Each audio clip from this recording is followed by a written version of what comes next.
Hi, welcome to another episode of our podcast, WorkTalks. Today, our special guest is Analise Pantzloff, which is a professional dancer in Vivid Dance Company and is originally from California.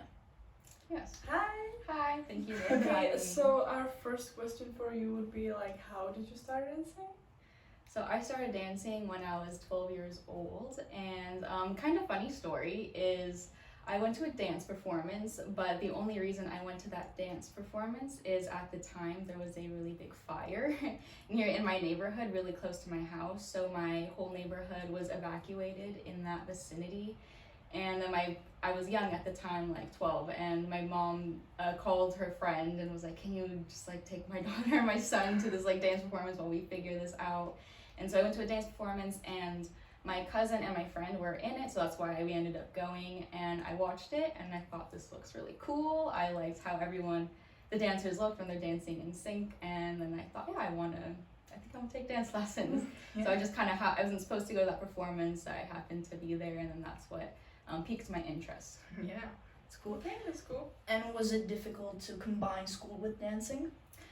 Yes, it did get difficult. In the beginning, I would just do it a couple times a week, but then I started dancing competitively when I was 15, and so I was at dance 5 nights a week, and my dance studio was much closer to my school, which was kind of far from my home, so it made sense for me to just go straight to dance after school. So I would leave in the morning, maybe around 7:15, and I wouldn't get home until 9-ish, depending on the day.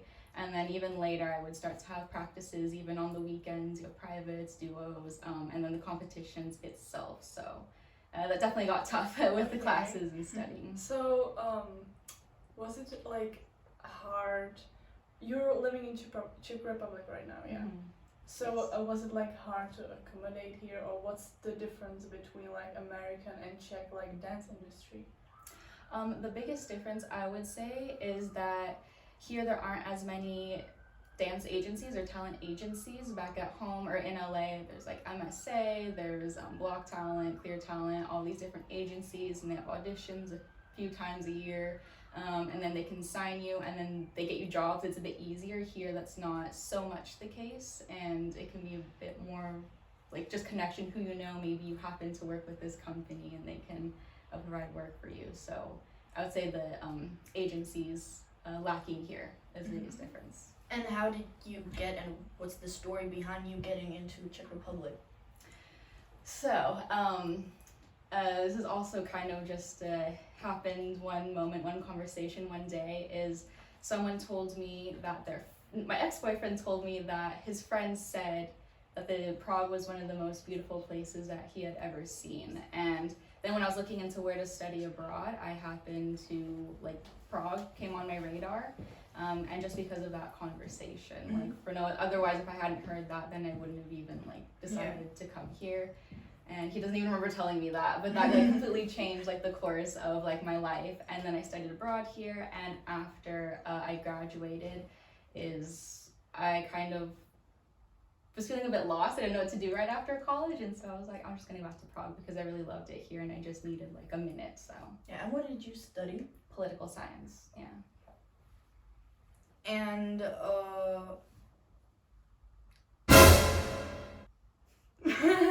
I'm sorry. Okay. And what do you consider as your biggest success in dancing? My biggest success in dancing, I think, is becoming a teacher as well. That to me has been one of the biggest successes, not to just be successful with dancing, but then to also be able to share that with others, share the way that I dance and how I listen to music, and be able to help others in their dance journey, and just say hey, this is what I have to offer, let me teach you something, maybe you'll like it, maybe not, but that can then help you or inspire you or just teach you another way. And to see other dancers enjoy my classes, come back to my classes, post about my classes, and really just enjoy what I have to offer, I think that's probably been the biggest success. Yeah, and what is your favorite dance style? Definitely contemporary. That one's my favorite dance style. Okay. I love the range that it offers. It can be very emotional, it can be hard-hitting, you can include acrobatic moves in it, can be jazz, it can, there's a wide range of kind of styles within contemporary itself. And which one is the hardest for you, or you don't like that much? The hardest one for me is definitely ballet. That always was really difficult for me. My body, like what you're supposed to have, like a wide turnout, like, you know, hips and the legs, flexibility. I didn't naturally have this ability, and so you know, I'd be in class and my body would be like, what are you doing? Like, we can't do this. I'd be trying to do a plie and my hips are like, this is not what we're supposed to be doing. But then that was the one that I also then kind of threw myself into more and was like, well, it's so hard for me. So then I kind of eventually tried like even harder at it. And yeah, that was definitely the hardest one for me. And have you ever been injured because of dancing? Yes. I sprained my ankle when I was 15. I was doing a center split and then I like rolled on the side of my foot, sprained my ankle, and I also had shin splints also when I was 15, so it was my most injured year. And that hurt, but nothing, I wasn't injured so much where I was completely like taken out of dance for a long period of time, just like a few weeks recovery or so. And what did dancing like teach you in life? Did it like get you something that you needed in life, or like you made some friends or something, or some contacts? Yeah, definitely. Something dance has really taught me is that there's always two ways or multiple ways to do something. So like watching others dance, you kind of see, oh, what she's doing and it looks really nice. Then you watch another person and oh, that also looks really nice, but they're different, but they're both equally good.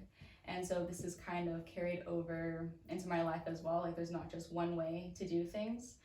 And also being like prepared for something to happen and being able to deal with it. So for example, I was choreographing my senior year in college, and I had a couple dancers get injured. And then I had to, like weeks before the show, and it's like, well, but they have characters and they're supposed to do this and what? Like it's supposed to look a certain way. And it's like, well, sorry, too bad, your dancers are injured. They can't be there. So then I just had to like put it together and put it on stage.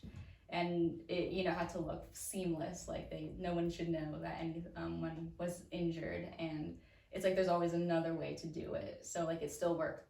Like it was supposed to look one way, but then it looked a different way, but it still worked.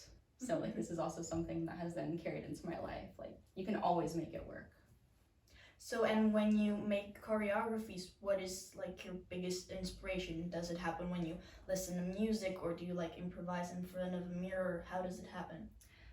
It happens definitely when I listen to music. That's when it happens. Sometimes I listen to a song and almost immediately I can like feel it. I get really inspired by it. And definitely listening to music, it tells me what to do. So do you like perceive music differently? Do you look at it like in a different way? I think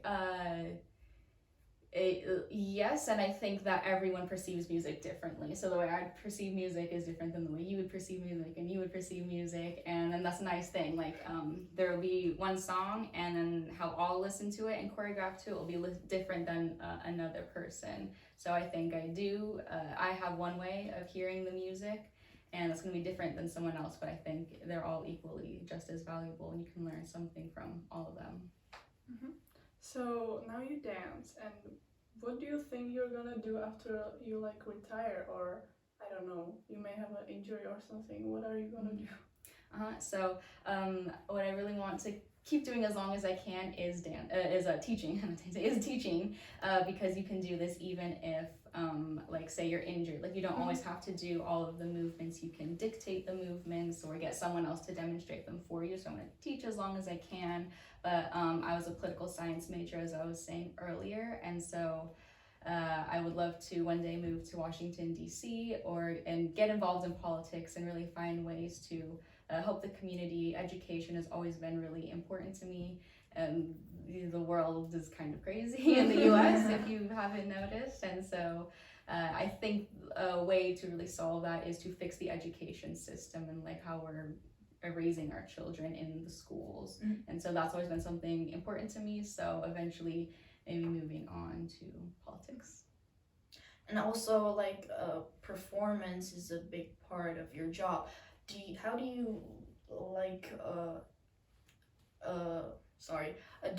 are you scared of performing? Do you get nervous or do you enjoy it? Both. Definitely. It's funny because sometimes I will get like so nervous before performance and I'm like, why do I do this to myself? Like, why am I putting myself through this? But then I do it and like it feels so good. It usually feels really good like afterwards and in the moment too. And I think that's part of the fun too. It's kind of fun to push yourself outside of your comfort zone and to feel really nervous, but then to do it anyway, and then you grow from it, you learn from it, and it's like, oh, I did that, and it feels really good. So yeah, absolutely. I've been dancing for 12 years, but I still get nervous for public performances. I don't think that's ever gonna fully go away, but it also depends on how prepared I am, and that will determine like how nervous I am. Like for example, if we have a performance like at the dance studio, it's a space I'm used to dancing in all the time, dancing with people I always dance with, like I'll be fine. But we had a performance not too long ago and it was at a wedding and we didn't have time to rehearse in the space, and they're like, okay, well you're gonna be like in the corner over there, there's like 15 of you dancing, you're gonna be in the corner over there, you have to kind of angle it like this, and it's on carpet and the ceilings are kind of low, so don't hit the chandeliers when you do the lifts. And then we're just like out in the hallway like going two at a time, like peeking and like, okay, that's what it looks like, you know. And so I was a little bit like more nervous for that performance because I just didn't feel as prepared, but yeah. And what do you feel is like the hardest part about dancing? The hardest part about dancing is definitely just getting out of your own way, getting out of your head, because sometimes it's kind of more what we tell ourselves that hold us back more than really other people. And so really just like stop telling yourself like, oh, I'm not good enough for that, or, you know, I can't, I'm too scared to do that or something. And just really getting out of your own way and getting out of your own head is, I think, the hardest part. So it's mostly about like the way you think about it or the way you think about yourself, right? Like absolutely. The headspace you have to absolutely. be in has to be like, mm-hmm. yeah, okay. Mm-hmm. Definitely. Yeah, there was a realization. I had to kind of learn this. It didn't just click right away, that notion. I just kind of thought like, well, if I just, I don't know, work hard enough, someone will eventually give me an opportunity down the line, right? And you know, I was like talented, and there was this other girl who she was also talented, but I had just been dancing for a bit longer than her, so I had a bit more trainings and a few more years under my belt, so I was just, you know, technically speaking, a bit stronger. But she was like doing really well, like getting jobs and like on this company, and I kind of didn't have all that, and I was like, well, but if my dancing is maybe like here, if I have a few more years under my belt than her, like why am I not getting all that? And it's like, oh, like my confidence, I haven't really like she's going out and she's meeting people and she's talking and she's like putting herself out there, and I wasn't. And so that was what was really holding me back for a while. Mm-hmm. Yeah, so now the last question. If you could work or dance with any famous, either contemporary or historical person, who would it be? I would want to train or learn from Catherine Dunham. She is from the 20th century, and she was the first to combine Caribbean and African movements, and also then combine that with European balletic movements as well. She invented her own style. She has her technique, the Dunham technique, and she's also just a social activist, did anthropological research. And I read about her in school. I did a research project, so that's why I really know a bit about her, have a respect for her. There's this like big book I read about her, and every page was like, and then she did this, and then she went here, and then she researched that, and then she, you know. So I was like, wow, like she's just such a amazing person. And, you know, of course, Beyonce. That's just, you know, the queen. So yeah. So we wish you luck. Yeah, I wish you good luck. All right. Well, thank you so much. Less nervousness. Yeah, for sure. Okay, well, thank you for having me so much. Yeah, thank you so much for coming. Yeah. Okay, bye-bye.